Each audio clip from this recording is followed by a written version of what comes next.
hopefully in a second. Wait for it to try the internet. There we go. Yeah, so I've been here for the past but I'm so myself and Christy Canadian represent the Reproducibility Working Group.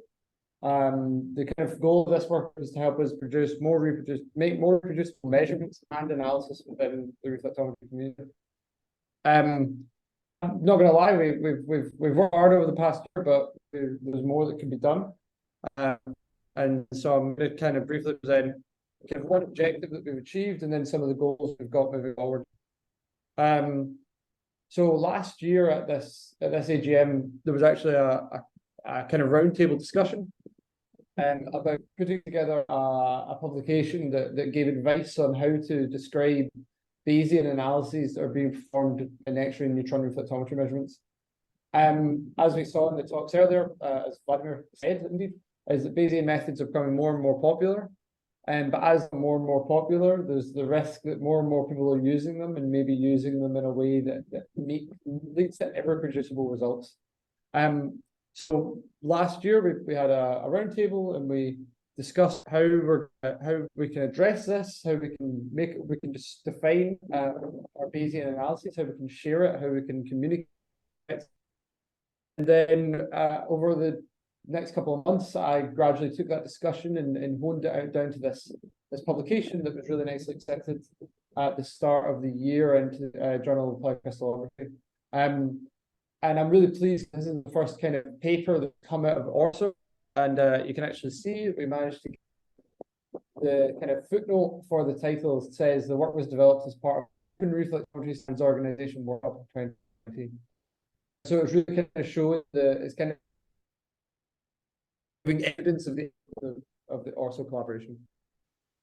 The other thing that we're trying to do, we did this at the previous AGM, but we really had a huge amount of input on it. Once the slide changes, there we go. Is there's a plan to try and obtain information about calibrations that are performed and reference samples that are regularly measured. So a lot of the members of ORSO are instrument scientists who regularly have to calibrate, or I hope they regularly calibrate their beamlines. And one of the things that I think is interesting from a reproducibility point of view, particularly the reproducibility of measurements, so the priors and probabilities paper was about the reproducibility of analysis, but we're now thinking about measurements, is how do people perform their calibrations, and can we share that more openly to try and inform better practice across the reflectometry community? So we mentioned this potentially last year at the AGM, but I'm going to push it again. Please get in touch, share how you do your calibrations with either myself or Christy, and similarly share information about reference samples that you regularly measure. So linked into this is a project at ISIS to try and put together a kind of standard samples container that contains some of the reference samples that they like to use. We'd really like that more openly within the ORSO community and the reflectometry community at large.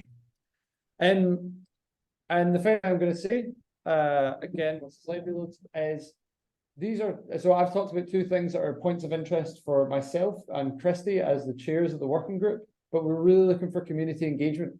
Me and Christy don't necessarily represent everyone that's taking part in this meeting, so please get in touch. Christy and I try to have regular meetings. It's become harder recently, but we're going to try and change that in the future.